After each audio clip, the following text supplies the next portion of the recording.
यजामहे सुगंधिं पुष्टिवर्धनम् उर्वारुकमेव बंधनात् मृत्युर्मुक्षीयमामृतात्। प्रिय भक्तों, आज आप श्रवण करेंगे दुख दरिद्र का नाश करने वाली भोलेनाथ की पौराणिक कथा। आप इस कथा को प्रदोष काल में अवश्य सुनिएगा। आइए कथा से पहले हम सभी भगवान का ध्यान करें। हे भोलेनाथ, आप कैलाशपति हैं, माता पार्वती के प्रियतम हैं, कार्तिकेय और गणेश जी के पिता हैं। आप ही महाकाल हैं, आप ही जगत के पालनहार हैं। आपके चरणों की वंदना करने मात्र से ही जन्म जन्मांतर के पाप नष्ट हो जाते हैं। हे देवाधि महादेव, इस पावन सोमवार व्रत में हम संपूर्ण मन, वाणी और कर्म से आपका ध्यान कर रहे हैं। हम सभी पर अपनी कृपा दृष्टि बनाए रखें, हमारे जीवन से अज्ञान, अहंकार और पाप का नाश करें और हमें धर्म, अर्थ और काम और मोक्ष चारों ओर पुरुषार्थों की सिद्धि प्रदान करें। कथा के अनुसार, एक बार किसी नगर में एक साहूकार था। उसके घर में धन की कोई कमी नहीं थी, लेकिन कोई संतान न होने के कारण वह बड़ा दुखी था। संतान प्राप्ति के लिए वह हर सोमवार को व्रत रखता था और पूरी श्रद्धा के साथ शिव मंदिर जाकर भगवान शिव और माता पार्वती की पूजा किया करता था। उसकी भक्ति देखकर एक दिन माँ पार्वती प्रसन्न होकर भगवान शिव से साहूकार की मनोकामना पूर्ण करने का निवेदन करती है। पार्वती जी के आग्रह पर भगवान शिव ने कहा, हे देवी, इस संसार में हर प्राणी को उसके कर्मों का फल मिलता है और जिसके भाग्य में जो हो उसे भोगना ही पड़ता है। लेकिन पार्वती जी ने साहूकार की भक्ति देखकर उसकी मनोकामना पूर्ण करने की इच्छा व्यक्त की। माता पार्वती के आग्रह पर भगवान शिव ने साहूकार को पुत्र प्राप्ति का वरदान तो दिया, लेकिन उन्होंने बताया कि यह बालक केवल 12 वर्ष तक ही जीवित रहेगा। माता पार्वती और भगवान शिव की इस संवाद को सुनकर साहूकार इसलिए उसे न तो इस बात की खुशी हुई और न ही इस बात का कोई दुख हुआ, बल्कि वह पहले की तरह ही शिव जी की पूजा करता रहा। कुछ समय के बाद साहूकार की पत्नी ने एक पुत्र को जन्म दिया। जब वह बालक 11 वर्ष का हुआ तो उसे पढ़ने के लिए काशी भेज दिया गया। साहूकार के पुत्र के मामा को बुलाकर उसे बहुत सारा धन देते हुए कहा कि तुम इस बालक को काशी विद्या पढ़ने के लिए लेकर जाओ। तुम लोग रास्ते में यज्ञ कराते जाना और ब्राह्मणों को भोजन दक्षिणा देते हुए जाना। दोनों मामा भांजे इसी तरह यज्ञ कराते और ब्राह्मणों को दान दक्षिणा देते काशी नगरी निकल पड़े। इस दौरान रात में एक नगर पड़ा जहां नगर के राजा की कन्या का विवाह था, लेकिन जिस राजकुमार के साथ उसका विवाह होने वाला था वह एक हाथ से काना था। राजकुमार के पिता ने अपने पुत्र के काना होने की बात को छुपाने के लिए सोचा, क्यों न उस साहूकार के पुत्र को दूल्हा बनाकर राजकुमारी से विवाह करा दूं और विवाह के बाद इसको धन देकर विदा कर दूंगा और राजकुमारी को अपने नगर ले आऊंगा। लड़के को दूल्हे के वस्त्र पहनाकर राजकुमारी से विवाह करा दिया गया। साहूकार का पुत्र ईमानदार था, उसे यह बात सही नहीं गई और इसलिए उसने अवसर पाकर राजकुमारी के दुपट्टे पर लिख दिया कि तुम्हारा विवाह तो मेरे साथ हुआ है, लेकिन जिस राजकुमार के संग तुम्हें भेजा जाएगा वह एक आंख से काना है। मैं तो काशी विद्या पढ़ने जा रहा हूँ। जब राजकुमारी ने चुन्नी पर लिखी बातें पढ़ी तो उसने अपने माता पिता को यह बात बताई। राजा ने अपनी पुत्री को विदा नहीं किया, फिर बारात वापस चली गई। दूसरी ओर साहूकार का पुत्र और उसका मामा काशी पहुंचे और वहां जाकर उन्होंने यज्ञ किया। जिस दिन साहूकार का पुत्र 12 वर्ष का हुआ उस दिन भी यज्ञ का आयोजन था। लड़के ने अपने मामा से कहा कि मेरी तबीयत कुछ ठीक नहीं है। मामा ने कहा कि तुम अंदर जाकर आराम कर लो। भगवान शिव के वरदान अनुसार कुछ ही देर में उस बालक के प्राण निकल गए। मृत भांजे को देखकर उसकी मामा ने विलाप करना शुरू कर दिया। संयोगवश उसी समय भगवान शिव और माता पार्वती उधर से जा रहे थे। पार्वती जी ने भोलेनाथ से कहा, हे स्वामी, मुझे इसके रोने का स्वर सहन नहीं हो रहा है। आप कृपया इस व्यक्ति के कष्ट अब जब भगवान शिव मृत बालक के समीप गए तो वे बोले कि वह उसी साहूकार का बेटा है जिसे मैंने 12 वर्षों की आयु का वरदान दिया था। अब आज इसकी आयु पूरी हो चुकी है। लेकिन मातृ भाव से विभोर माता पार्वती जी कहने लगी, हे महादेव, आप इस बालक की और आयु देने की कृपा करें, नहीं तो इसके वियोग में इसके माता पिता भी तड़प तड़प कर मर जाएंगे। माता पार्वती के पुनः आग्रह पर भगवान शिव ने उस लड़के को जीवित होने का वरदान दिया। शिव जी की कृपा से वह लड़का जीवित हो गया। शिक्षित पूरी करके लड़का मामा के साथ अपने नगर की ओर वापस चल पड़ा। दोनों चलते हुए उसी नगर में पहुंचे जहां उसका विवाह हुआ था। उस नगर में भी उन्होंने यज्ञ का आयोजन किया। उस लड़के के ससुर ने उसे पहचान लिया और महल में ले जाकर उसकी खूब आवभगत की और अपनी पुत्री को धूमधाम से विदा कर दिया। इधर साहूकार और उसकी पत्नी भूखे प्यासे रहकर अपने बेटे की प्रतीक्षा कर रहे थे। उन्होंने प्रण कर रखा था कि अगर उन्हें अपने बेटे की मृत्यु का समाचार मिला तो वह भी प्राण त्याग देंगे। परंतु अपने बेटे के जीवित होने का कारण और समाचार पाकर वे बेहद प्रसन्न हुए। शिव ने साहूकार के स्वप्न में आकर कहा, हे श्रेष्ठी, मैंने तेरे सोमवार के व्रत करने और व्रत कथा सुनने से प्रसन्न होकर तेरे पुत्र को लंबी आयु प्रदान की है।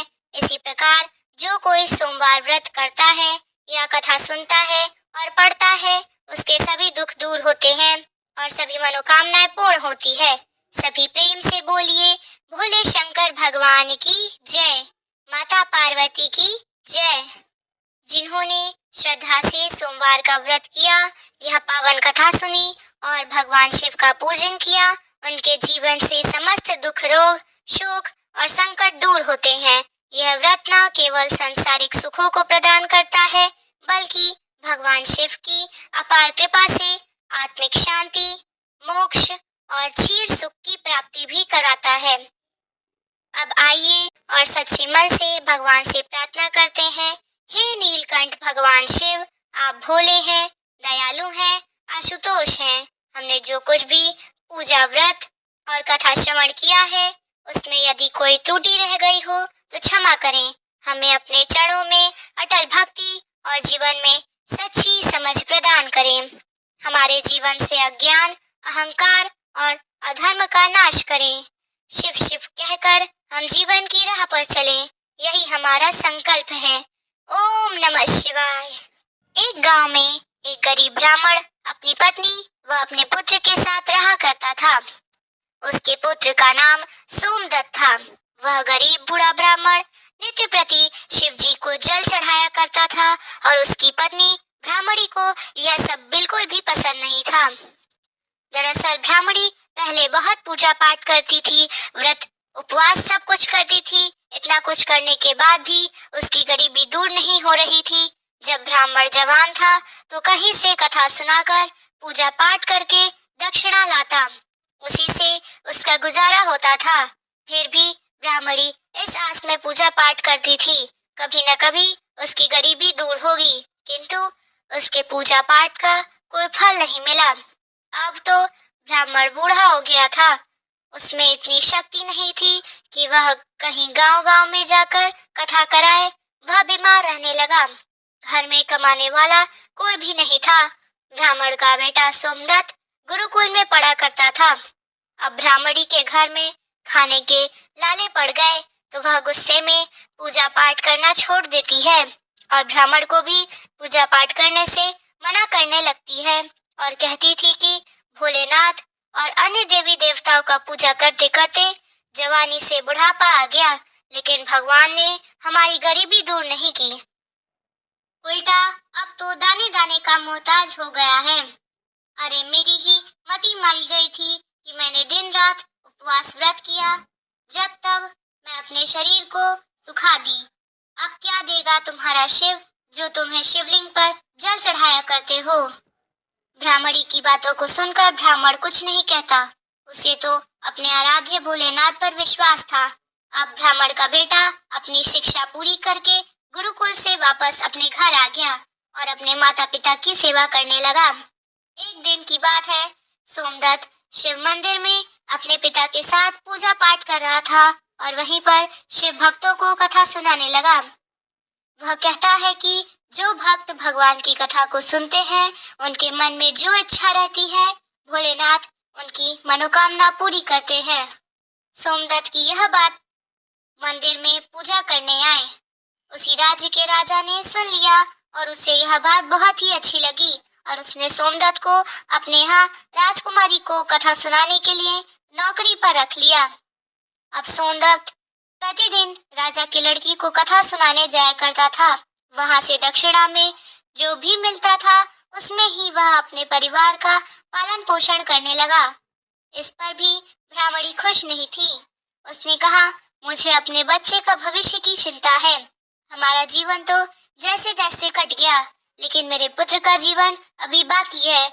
हमारे मरने के बाद उसका क्या होगा? हमारी भक्ति पूजा पाठ का फल लगता है कभी नहीं मिलेगा। क्या भोलेनाथ को मेरा दुख दिखाई नहीं देता? मेरा पुत्र राजा के घर से जो कुछ भी लेकर आता है, माना कि उससे हमारा पूरी परिवार का पेट भर जाता होगा, किंतु और भी आवश्यकताएं कैसी पूरी होंगी? ईश्वर ने अपनी आंखें क्यों बंद कर रखी है? क्या मेरे पुत्र को हमारी तरह ही गरीबी में रहना होगा? ब्राह्मण और ब्राह्मणी की यह करुण पुकार जब माता पार्वती ने सुना तो उन्होंने शिव जी से कहा, हे देव महेश्वर, आप सर्वज्ञ हैं, आप क्यों इन दोनों की परीक्षा ले रहे हैं? प्रभु ब्राह्मण आपका परम भक्त है, अब आप उसके दुख का नाश करें प्रभु, अन्यथा कोई ब्राह्मण भी आपका पूजा करना बंद न कर दे, कहीं उसके मन में आपके प्रति विश्वास समाप्त न हो जाए। भोलेनाथ ने कहा, हे देवी आप चिंता न करें, मैंने उनके भाग्य का उदय बीज तो पहले ही बो दिया। अब हम दोनों को साथ में लक्ष्मी जी विष्णु जी को लेकर इस ब्राह्मण के घर जाने का समय आ गया। मेरी कृपा के साथ ही वह ब्राह्मण दंपति विष्णु लक्ष्मी के भी कृपा के पात्र है। उन दोनों पति पत्नी ने हम दोनों की पूजा एक साथ की है। हे देवी, पृथ्वी लोक पर जाकर हमें शिव लीला करनी है। अब शिव जी तुरंत माता पार्वती के साथ नंदी पर सवार होकर वैकुंठ लोक में जाते हैं, जहाँ दयानिधि भगवान विष्णु शीर्षनाग के सया पर विराजमान थे। माता लक्ष्मी उनके पांव दबा रही थी।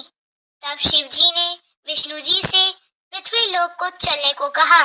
विष्णु जी बोले, हे देवी लक्ष्मी, चलिए, हमारा भक्त का बुलावा आया है। अब क्या था, चारों ओर देवी देवता ने साधु का भेष धारण कर पृथ्वी लोक पर उपरोक्त ब्राह्मण के घर पहुंचकर अलख जगाई और कहा, अलख निरंजन, अलख निरंजन। घर में से बूढ़ा ब्राह्मण निकला। उसने उन्हें प्रणाम किया तो उन साधु भेषधारी भगवान विष्णु और शिव जी ने कहा, हम रात्रि में आपके घर पर विश्राम करेंगे।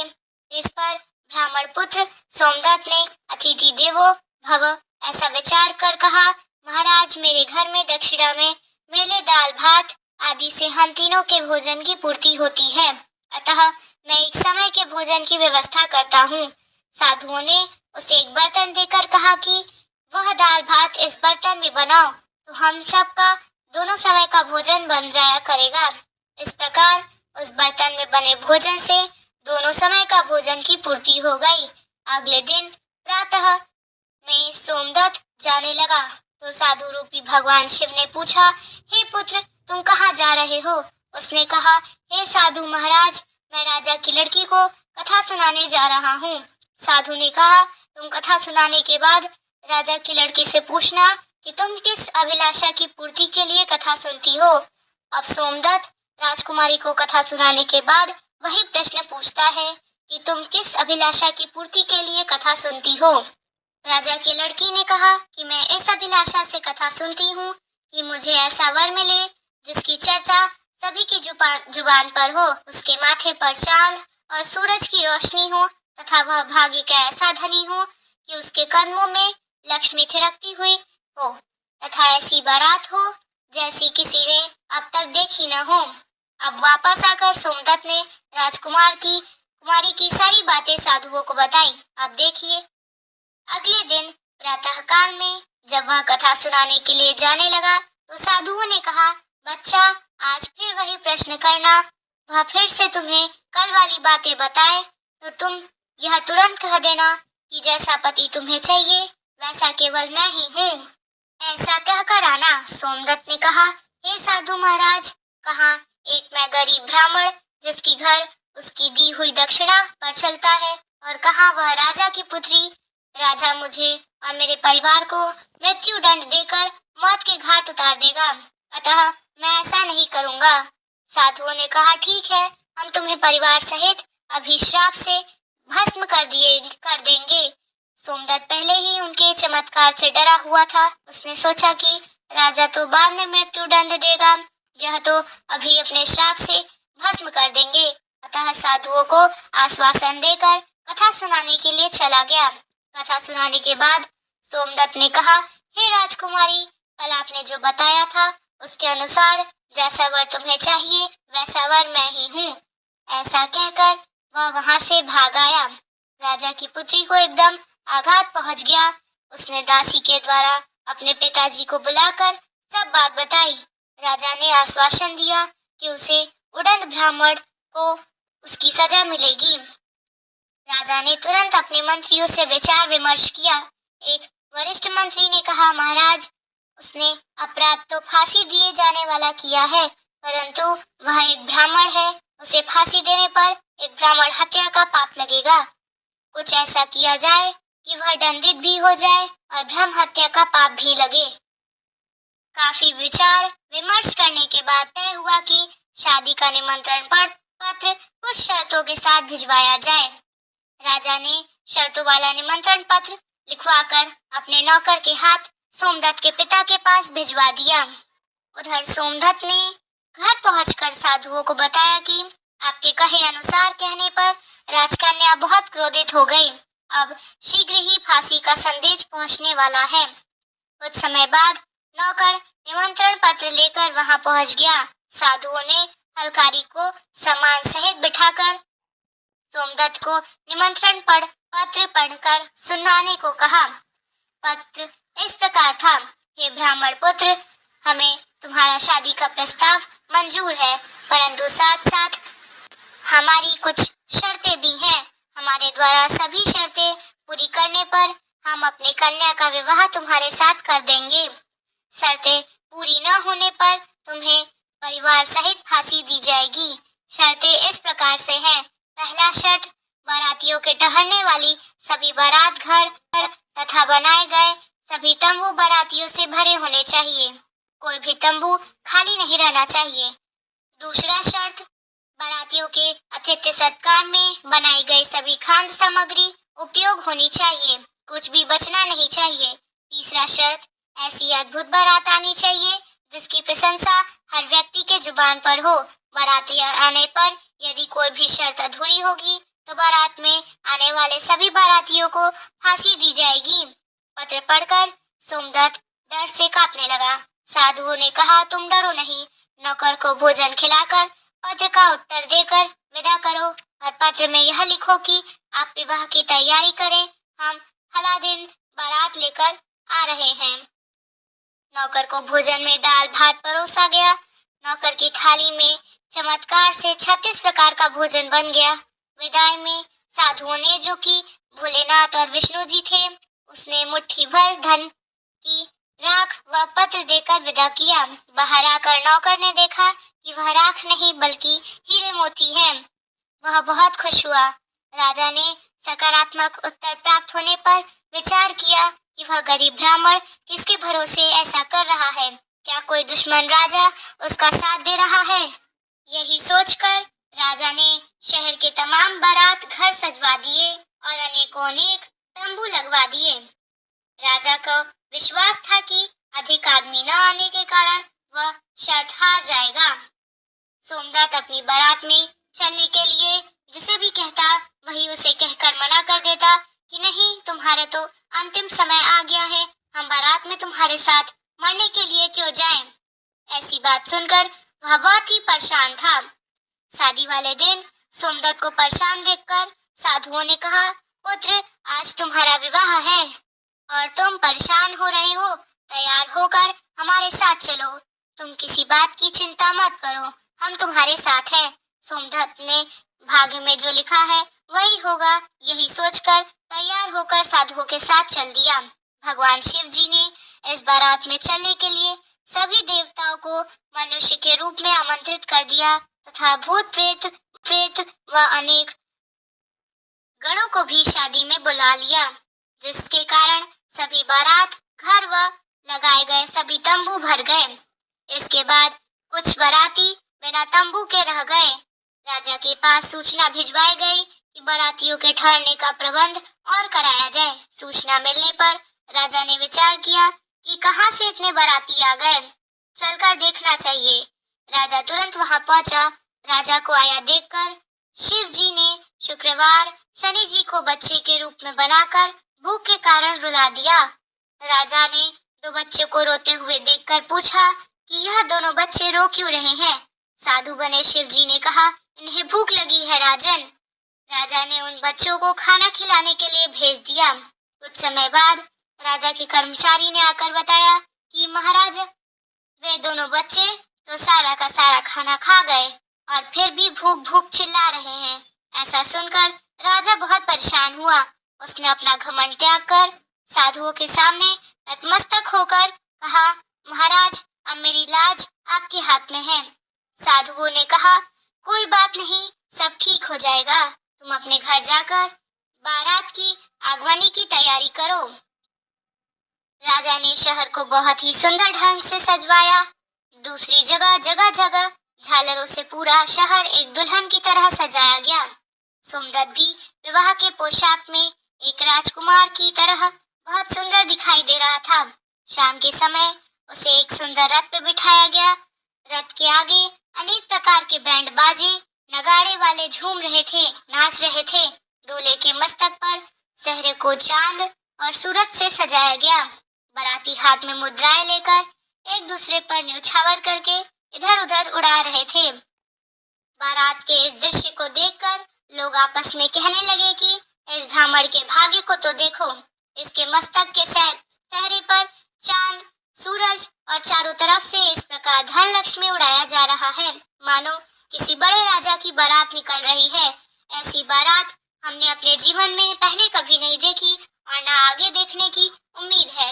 राजा की इस प्रकार की बातों को सुनकर माता पार्वती, उन्होंने कहा, प्रभु, आप जिस घर पर अपनी कृपा करते हैं उनके लिए अन्न धन के भंडार खोल देते हैं।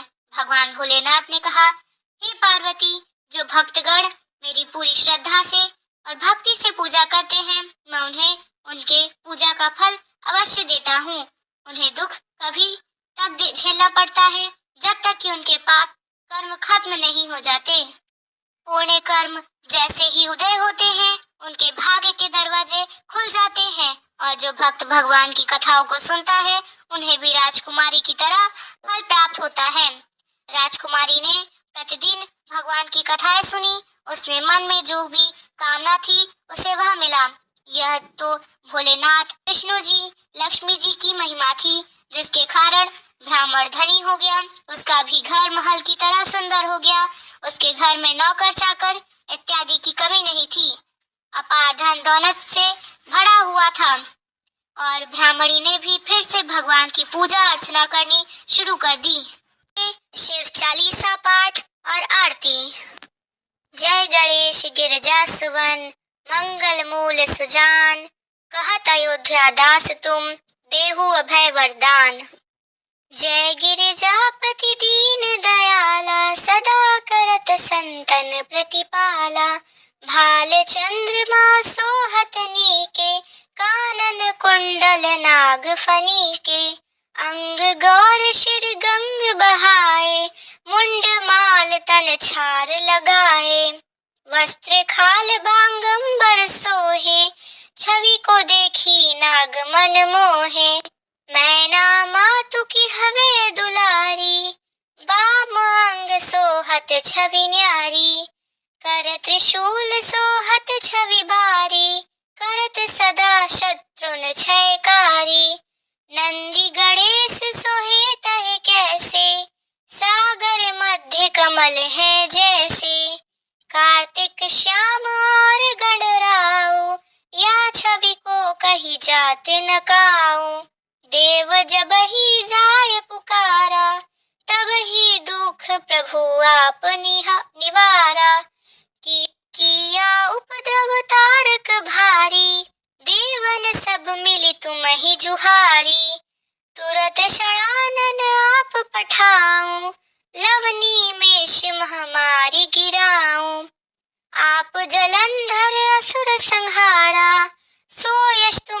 विचार विदित संसारा।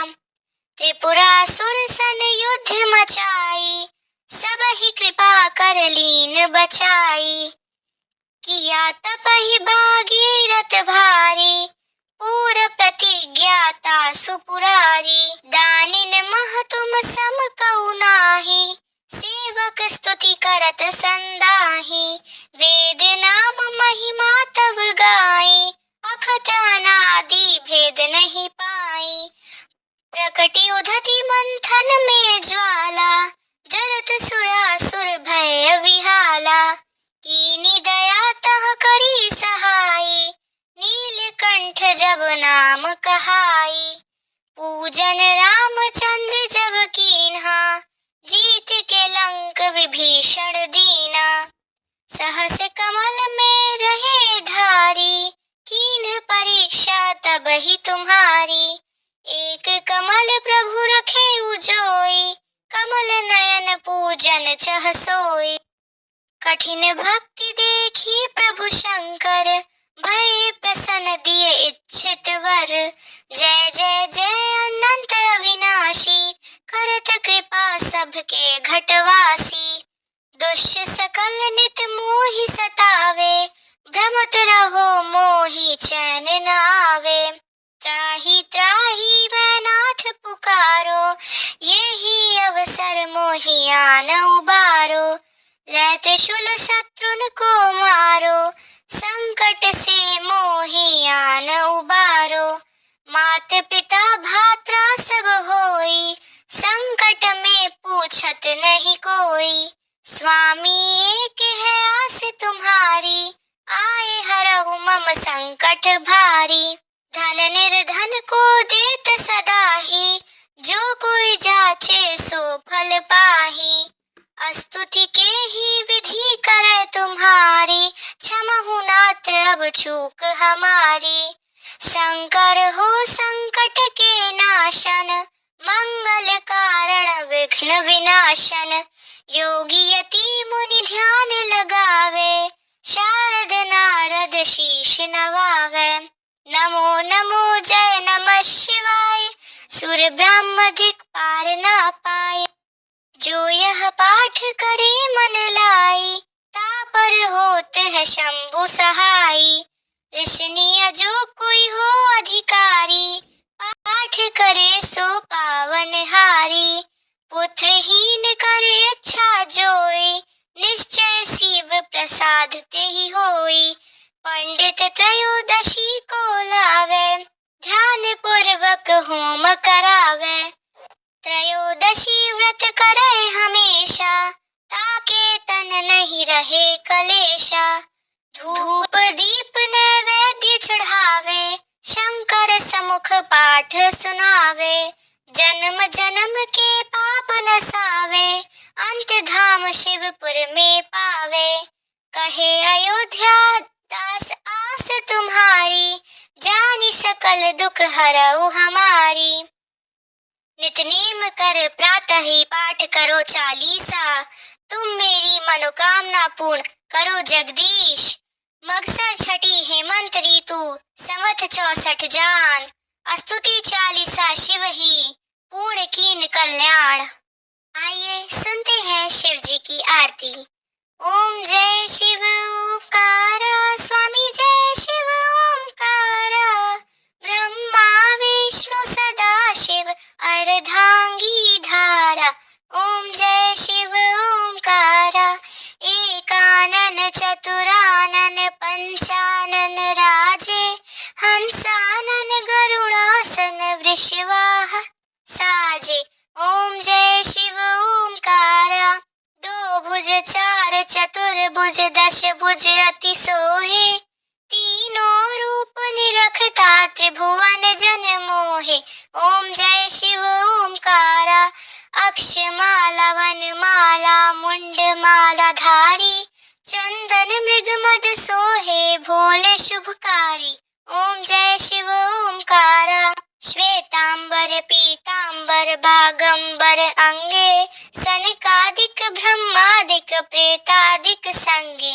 ओम जय शिव ओंकारा, करके मध्य कमंडल चक्र त्रिशूल धरता, जग करता संग हरता जग पालन करता।